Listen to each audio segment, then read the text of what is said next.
Nous sommes le vendredi 12 janvier. Bonjour et merci d'être avec nous pour ce flash de la mi-journée. Et de Troyes, depuis le début d'année, un troisième foyer de contamination à l'influenza aviaire a été confirmé le 10 janvier dans un élevage de dindes sur la commune de Beaurepaire.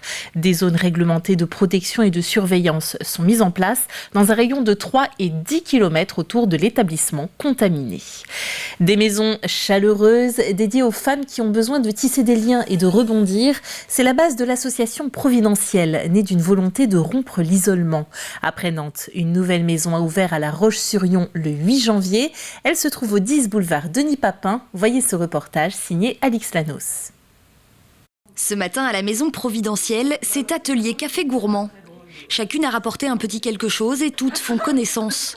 Elles ont entre 26 et 66 ans, viennent d'horizons différents mais ont toutes un point commun, l'envie de recréer du lien. Comme en ce moment, je suis sur un arrêt maladie qui perdure, je me suis dit que ça pouvait être l'occasion de prendre du temps pour connaître d'autres personnes. Moi, me redonner confiance dans un lien social qui est, comme je vais plus au travail, qui est quand même très rompu. Et puis, c'est aussi les ateliers qu'elle propose sur le bien-être, la cuisine, connaître la région, parce qu'en fait, ça fait très longtemps qu'on est là, mais on la connaît pas forcément. Ici, on peut donc venir pour rompre l'isolement, tisser des liens, mais également pour développer son activité professionnelle avec un espace de coworking 100% solidaire. Je tiens l'accueil une demi-journée par semaine et en échange gratuitement, j'ai un bureau 4 demi-journées par semaine à disposition.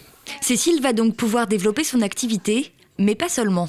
On est toutes isolées, on est chacune dans notre logement et on sait que il y a une petite lumière dans la ville où on peut aller boire un café juste, ou partager, ou faire des ateliers, danser, enfin voilà. Mais c'est génial. Selon une enquête de la Fondation de France, une femme sur 4 en France souffrirait de solitude. Alors pourquoi pas devenir vous aussi providentielle ? Alors pour devenir providentielle, il suffit d'assister tout simplement à une réunion d'information parce que ça permet tout simplement de venir découvrir la maison, de venir découvrir aussi notre fonctionnement et de voir si on répond tout simplement aux besoins des femmes qui sont présentes. Il y a des femmes qui viennent ici avec un certain passé, avec des histoires. Ici, on vient sans étiquette, on vient juste en tant que femme, à la fois pour se ressourcer, pour être ensemble, pour tout simplement pouvoir échanger, parfois, et puis surtout évoluer ensemble. Ouverte le 8 janvier dernier, la maison espère voir arriver rapidement de nouvelles providentielles. La seule exigence est un minimum de 3 mois d'engagement afin de s'impliquer dans une vie sociale et de tisser des liens durables. C'est un encouragement à l'engagement. Une convention de disponibilité a été signée entre Vendée Grand Littoral, Talmont-Saint-Hilaire et les pompiers de Vendée ce mercredi. Elle permet aux agents municipaux et de la communauté de communes de se libérer pour des interventions en tant que sapeurs-pompiers volontaires. Des autorisations d'absence peuvent en effet être accordées pendant le temps de travail afin d'assurer ces missions. À Talmont-Saint-Hilaire, environ 700 interventions sont déclenchées chaque année, donc le besoin de renfort est évident. Au total, 7 agents ont signé cette convention. C'est un vrai plus parce que ce sont des gens qui sont disponibles aux journées. Et aujourd'hui, la difficulté des pompiers volontaires, pour la plupart, c'est que la journée, elles sont sur des activités professionnelles.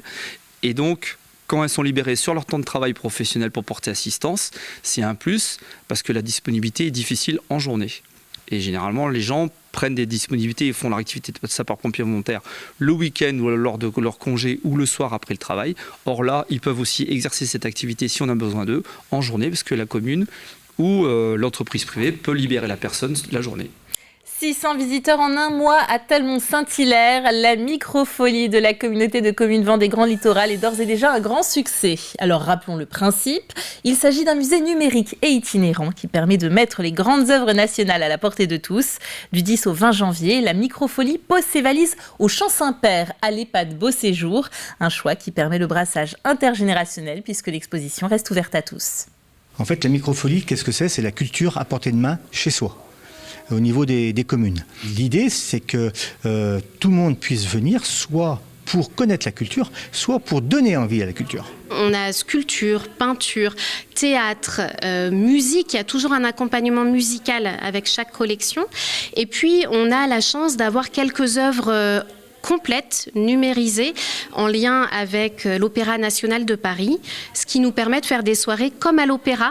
Et donc la prochaine, c'est ici à Champ-Saint-Père, le 19 janvier, le vendredi soir à 20h30. Et ce sera un spectacle de ballet contemporain qui s'appelle Play. Partons maintenant à plus de 38 800 km de là. Le 5 janvier, s'était lancé le rallye Raid Dakar en Arabie Saoudite. 163 Français participent à l'événement. Alors, quel est le rapport avec la Vendée, me direz-vous ? Eh bien, des Vendéens y participent. Les détails avec Colline Davy.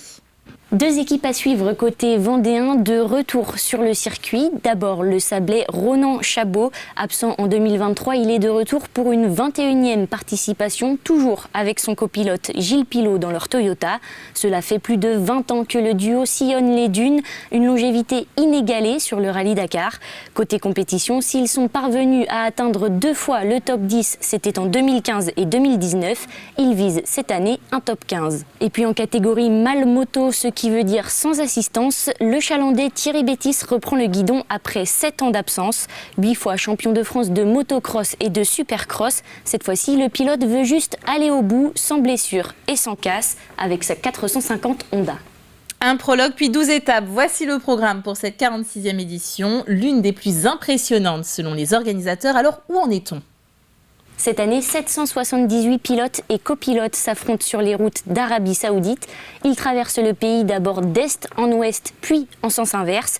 Ce vendredi, c'est une étape d'une nouvelle forme pour les pilotes, le 2e jour d'une course de 48 heures.